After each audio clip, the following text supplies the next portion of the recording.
I'm trying to give you real tips that can help get you through the holidays, and this is a subject that I know way more than I would like to about, which is how to prepare your body for either flight or long car rides where you're cramped up. And if you do take a long flight or car ride and you're having symptoms after that, how to go ahead and treat yourself. And the prep and the treatment are going to be exactly the same. So if you can take the time to do the prep, I would recommend that you do this. As long as I'm not literally flying out the door, I actually do this the morning of my flight. So the first thing that I want to say is talk about the flights. Now I know some of you are traveling by car.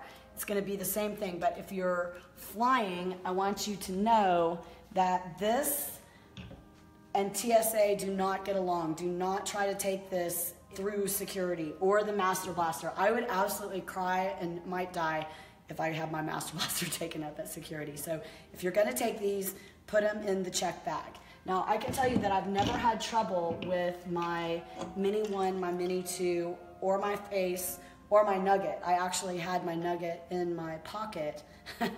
So if you are flying, take the little ones or put the big ones in the bag. If I would recommend go ahead and checking your bag. I would assume people traveling over the holidays are going to be gone long enough that they would need a bag. So anyway, so let's talk about what happens when we travel, okay? So the main thing is that we are jacking up basically every line of fascia that we have when we sit for too long. So I want to point out the surface front line and the surface back line. So if you can get a good shot of, see this long line of fascia that runs up the back of the head? It literally attaches at your eyebrows. So if you ever get a headache from traveling, it could be from that back line of fascia. So that's the very surface, and then you've got the same thing going on the front side of the body. So again, this is going up into our jaw. It comes, down our rib cage and through our pubis and onto our quads. So whenever I think of what do I go to first, I'm going to go to stretching and blasting the front line and stretching and blasting the back line. Okay, so there's a million different things that you can do, but this is literally how I prep. So first things first, let me tell you guys, I was in the snowy New York, and I know people all across the country got cold this week. When you wake up in a cold house, you have got to do something to get warmed up, whether that is put on, a sweater, a hoodie, sweatpants, Uggs, and, for 10 minutes, just, move around and do some yoga or something. Or if you have the blow-up saunas, or if you can take a hot bath. But just being completely cold and then going and jumping in a car and on a flight, you're not even giving your bones a chance to get moving. So I would implore of you to go ahead and do something that makes you get to where you are either sweating or about to break a sweat, okay? Then I want to focus on the two areas that are compromised the most in sitting, okay? So when we sit, we are so tight in our hip flexors, and we're also so tight behind the knees.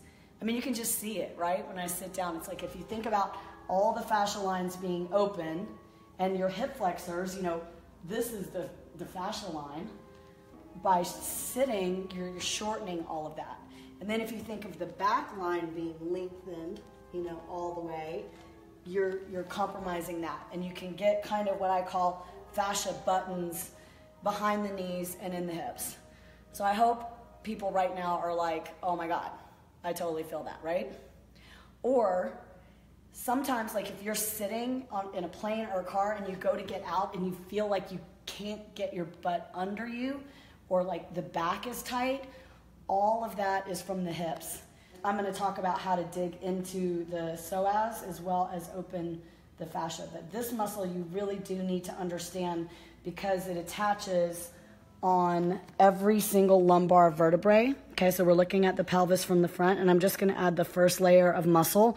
So this is the iliopsoas, that's the little part, and then it also has these, really high adductors that we can see. But the very next layer is the one that I want to talk about, which is that muscle, the psoas. Because if you guys think about it, look, it goes from all lumbar vertebrae down to the thigh bone. So what do you think happens when you sit? It's completely shortened, as well as the fascia that runs with it, which is that deep anterior fascial line. I think it's really great for you guys to be able to take a look at that and see how close it is to all of your so-called back muscles. Like you can actually see it from the back. So if you get a tight back in a car ride or an airplane, our first thing that we're going to want to treat is the psoas, okay? The other thing is if you are on an airline, I beg of you, take either a neck pillow or a small back pillow like this, or take something that you can roll up, because airplane seats by nature, and particularly if you're short like me, like the head thing is right here. It literally throws me like this. I mean, I start having numb arms and everything. So one of the things that we want to do is try to get 2 fingers and 4 fingers, just like what we do on the wall. And the only way that I'm able to do that, I have this big poofy fur purse, and I just make sure that I keep something soft in it that I can wrap up my wallet, and I put it behind my back, and I literally scoot all the way forward in my airline seat so I'm in my 2 fingers, 4 fingers, instead of being hunched over, because this is not positive in any kind of situation. Okay? Okay, so let's talk about the main places, which is going to be the hip flexors and behind the knees. And I'm going to give you guys, I love to, you know, we can go into the gym and I can show you how to do some awesome stuff on equipment, but I like the things that are like, keep it real. And all you need is a towel and a couch, okay? So first of all, if you're worried about your psoas, all of these hip flexors, in terms of the fascia up here and the quads, remember your quads are hip flexors, they all sort of intertwine, like you saw on the app, with your psoas. So it is very, very important to blast the quads, okay? So you can just use your fascia blaster of choice. I'm using the original for the actual hip flexors in the hip joint, is because the claws are so tiny and it's just so easy to go cross fiber like this. Normally be naked, obviously, but you would stretch out as far as you can and blast this area. Here, you can come across like that and then up into the stomach and get all of this, okay? What I want you to do is find a couch or a chair that has a nice side arm like this, because what you're gonna do is you're gonna tuck in and put your knee completely against it. And I'll just stay here for a second where you can. Cool, I'm just gonna get all angles, because that looks amazing. Somebody try this. Okay, this is good. Because I've taught the lunge like on a bed or on a park bench, but this is for the quad. So then you're gonna take your bucket, just like we talk about, 116, and you are gonna tip your bucket like this, posteriorly. Somebody try it, because what you're gonna feel is the most insane fascia stretch through here and the quad. Farthest, another reason why I like the couch is you can get here in less of a bent knee, and then you can use this leg to just sort of push yourself back to whatever your knee can take. Okay, and if your knee can't take it, definitely start blasting that knee even more. Then we want to get into the hip flexor even more. So I'm stepping out into the lunge position, but with my knee bent again. And again, pretty flexible. So I get here. And if you want even more, you push and look up. By the way, this is a modified version of what's in the book. But that's a great hip flexor stretch. If you have your leg hanging like this, it doesn't hold your pelvis even. So that's why you gotta have your leg here, and then the push goes down. I wanna pretend like somebody is placing a bag of bricks right at my glute hemi-tendon, and try to take my hip flexor down and take my chest up.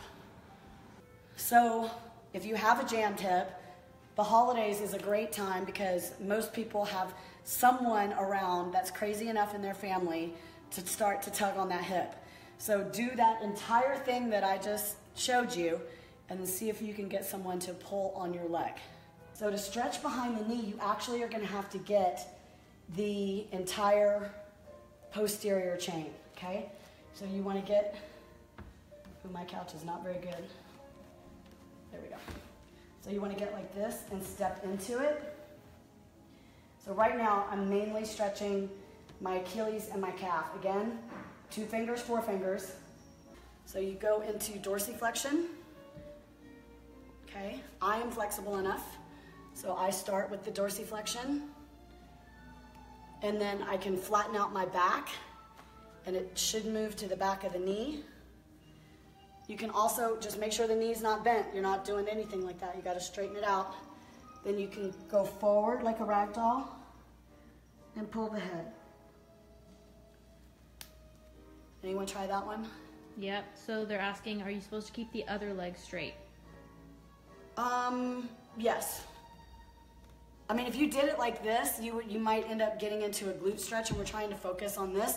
Had I done both legs, that can be done at the same time. You can do a double stretch like this, and then move down with a flat back. And by the way, I can tell I didn't do this when this calf is like, and then you can take this into the tuck.